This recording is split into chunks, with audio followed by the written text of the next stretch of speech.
What's good, guys? Your boy D1 here, and I'm back here with another video. And as you can see from the title, today's video, I'm going to be discussing the top 5 strongest guineas who participated throughout the Chunin exams. All right, and today I have a guest with me, Gias. He's going to be joining with me with the video. Say what's up. What's good, Joe? Yeah, so we're both going to be ranking them from weakest to strongest, right? And the first person that we have on the list is Neji Hyuga. All right, so at number 5 we have Neji, and that pretty much sums up itself because Neji is considered the strongest junior ninja, as Lee puts it in the prelims. But what we start to see is Neji folds under pressure, obviously from more stronger opponents, people like Naruto, Gaara, and even Sasuke, right? So Neji is a good contender here, and he was one of the favorites to win, especially in Konoha, but he doesn't even outpace Gaara, right? There's no real way for Neji to get around Gaara's major defenses, and when he starts to use his taijutsu, he's kind of a sitting duck. There's not really much for him to do. So anything he tries to do against stronger opponents like Gaara, he's, kind of just up in the air. There's no progress that can be made, and he'll eventually get overwhelmed. Now, if you put him against other fighters that are less defensive oriented, people like Naruto, Sasuke, etc., those guys, I mean, Naruto explicitly beat him, but Sasuke absolutely would demolish him because he has the speed advantage. And if he gets hit with the Chidori one time, it's wraps, right? Yeah. So, yeah, Neji's number 5. He's pretty strong, but he's not the guy that's, going to solo the tournament or anything. I think D1's going to talk about number 4, Sasuke. All right.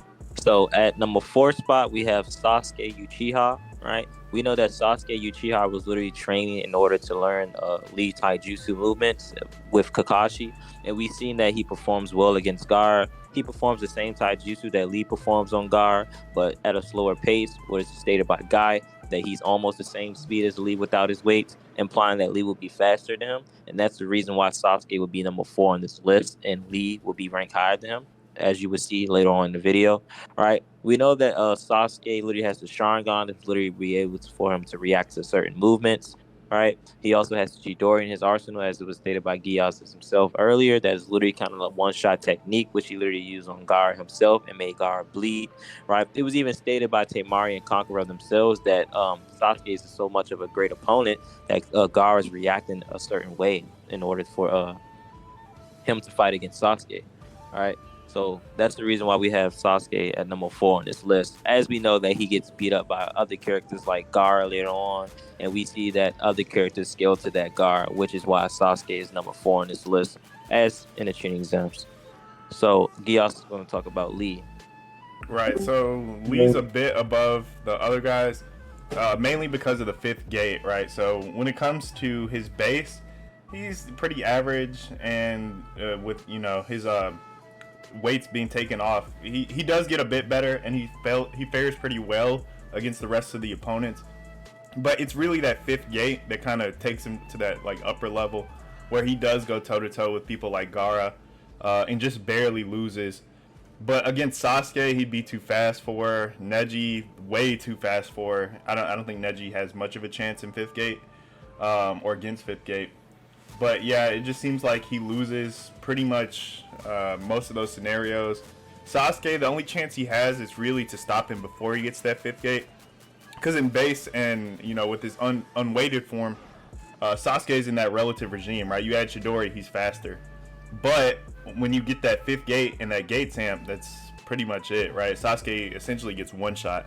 Gaara only survived a primary Lotus because of his defenses, right? His sand and his ability to stop those levels of attacks. But if it wasn't for that, yeah, I'm pretty sure there's nothing that comes out of it or anything good that can come from Sasuke taking one of those to the head. But yeah, that's why we have Lee at the 3 spot. D1's going to talk a little bit more about our final 2 and why they were ranked so high. Okay, so at number 2 we have Gaara the Sand. All right. Gaara's a most feared opponent throughout the Chunin exams. People were even scared to even fight him. The presence of Gaara himself even frightened people from even interacting with him, as it's shown with Shikamaru and Naruto, right? Because of his killer instinct, right? And his, you want to call it his lust for blood, right? Gara does pretty well as he is able to fight against Fifth Gate Lee. Even though that Lee was blitzing Gara from time and time again, Gara still had enough AP to suffer the damage. I meant the durability to suffer the damage, and as Gia stated, to use his sand to get around it, right? And he also was able to beat Lee in the end, even though that was a weaker Lee. But also, we know that Gar fights against Sasuke, right? In his transformed state, where he literally just beats up Sasuke and he had to be rescued by Naruto himself. And we also know that Gar has a Jinchuriki inside him, just like Naruto, which allows him to perform a little bit better than the other characters, right? In the part one, where they don't have these other amplifications that will help them out throughout battles. So Gar and Naruto are basically at an advantage because they're both Jinchuriki, and that is the reason why they will be at number 2 and number 1 on this list.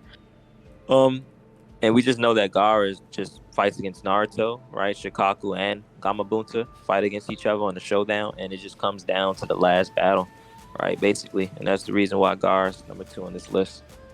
Number 1 will be Naruto, right?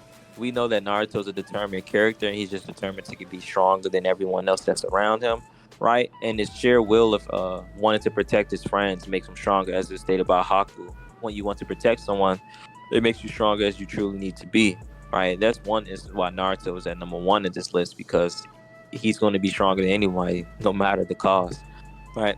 And he's the one who ends up beating Gaara from saving him from Sasuke, as Sasuke was immobilized from fighting against Gaara. And we know that Naruto was able to summon Gamabunta to handle against Shikaku. And we know that Naruto was able to utilize the Kyuubi chakra, which makes him faster and stronger, as is showcased within his fight against Neji, right? And he's just the strongest character throughout the Chunin exams. So, is there anything you want to add, Gias? Yeah, but it's pretty much like D1 saying, if this guy pulls out Gamabunta, it's raps. No one on this list is touching Gamabunta, right? He's Sanin level as far as what he can do, and that's pretty much it, right? He just summons that guy one time, his raps. He could just sit back after that. He literally would not have to do a thing. And speed, AP, just your weight and power, yeah, it's kind of raps. There's no contest there. So yeah, Neji's kind of lucky he didn't pull that out, and I'm surprised he didn't.